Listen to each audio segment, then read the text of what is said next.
In this installment of the Nordrum 2 tutorials, we'll have a look at how to do some more advanced syntheses, taking advantage of the instrument's ability to imitate real acoustic drums and percussion. If you initialize the sound on channel 1 and go to the wave parameter, you'll see that the default waveform is called D1. The D waveforms are modeled after the resonance of drum heads, with the added possibility of tuning the harmonics of the drum via the spectra parameter. You can also choose the amount and length of the harmonics by using the timbre parameters. To give an example of a practical application of this, we'll make a kick drum. Choose waveform D7 and change the filter frequency on the noise down to 10. Add a bit of click by setting the click parameter to 6. Now change the pitch down to 31.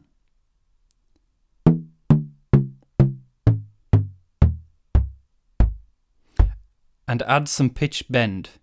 I'm setting both bend and time to 15.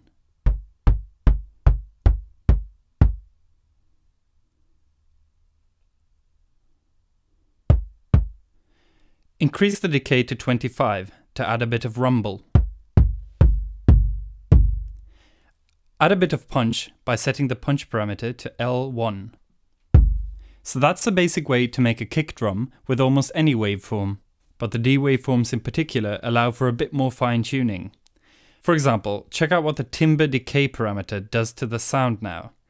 If you reduce the decay of the harmonics by setting this parameter to 0, you'll be left with only the fundamental frequency.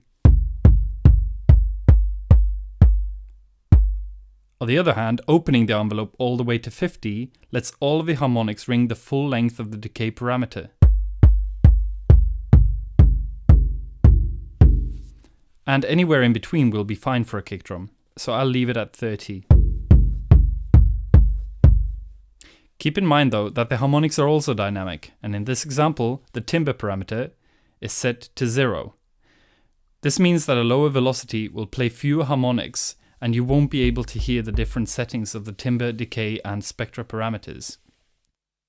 Tuning the spectrum of the harmonics using the spectra parameter allows you to look for a sweet spot that fits the sound you're making. I think that's even more relevant for snare drum sounds. So let's copy this sound to channel 2 and change the pitch up to 58.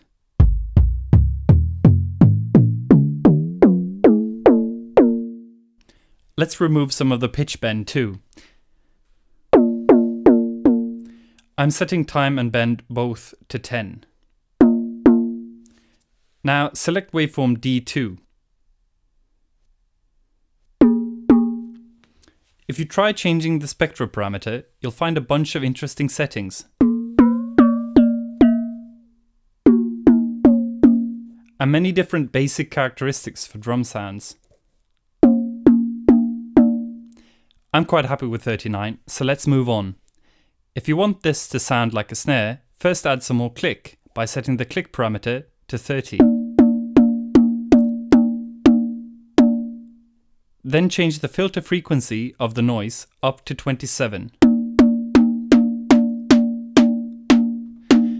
And increase the decay of the noise to 18.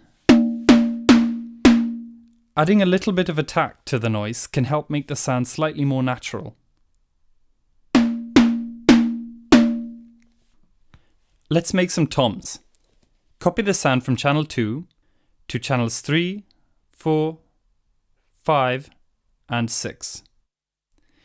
Use the edit group function to edit all of these toms at the same time by going back to channel 3 and pressing Shift Edit Group until all 4 channels are indicated with red lights. Now, every change you make to any channel in this group will be reflected in all of the other channels in the group as well. First select the mix parameter and remove some of the noise by setting it to 1520. Also make the noise darker sounding by reducing the filter frequency to 18. Remove the attack we added to the noise as well. Reduce the level of the click to 25.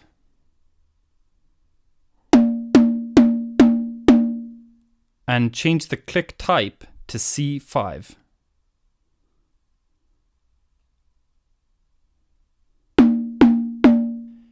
Change the pitch down to 54. Let's find another waveform for the toms.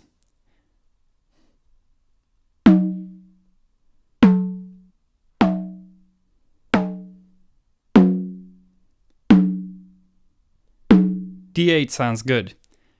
Now reduce the timbre envelope to 25, meaning that even at full velocity, fewer of the harmonics will resonate.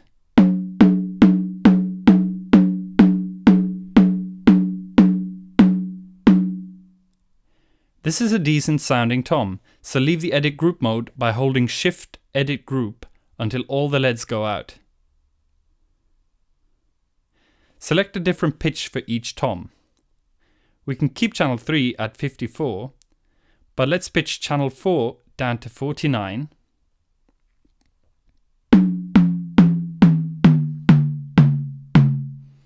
And channel 5 down to 43. Lastly, channel 6 down to 38. Also, I find that it can be nice to change the filter frequency for each channel individually.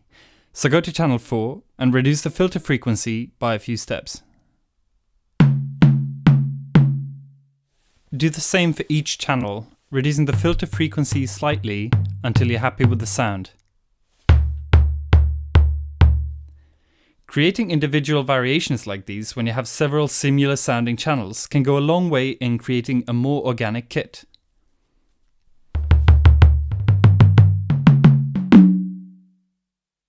Now, plenty of these parameters are already behaving dynamically, including pitch bend, filter envelope, and timbre, but we'll also edit the decay envelopes of the entire kit.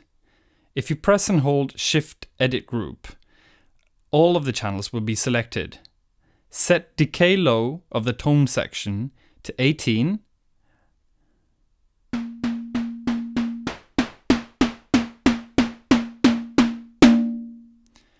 And in the noise section to 10.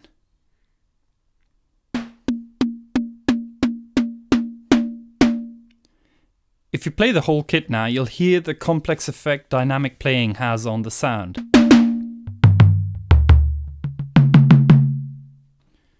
Keeping the edit group mode on, let's move on to the master section. Select the distortion parameter and turn it up to 6 for a gentle saturation of the whole kit.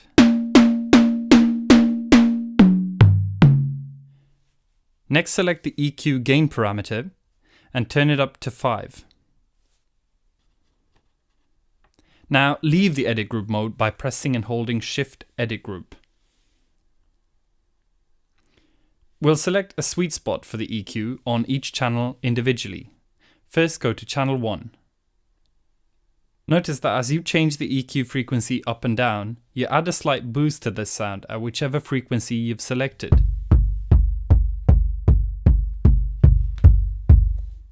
To me, 80 Hz sounds like a sweet spot.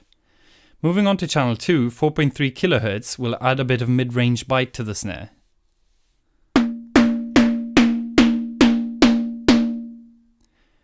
Next, a slight boost at 260 Hz makes the tom more powerful.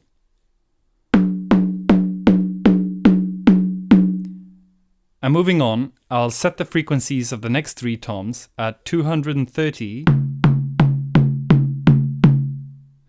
200, and 150 Hz.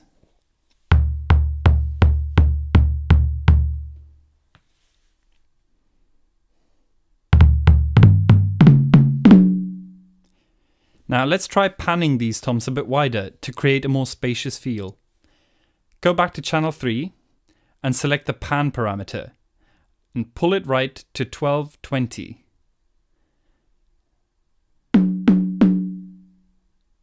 Next channel, set it to 1720. And channel 5, pan it left to 2015. And finally, channel 6 left to 2010.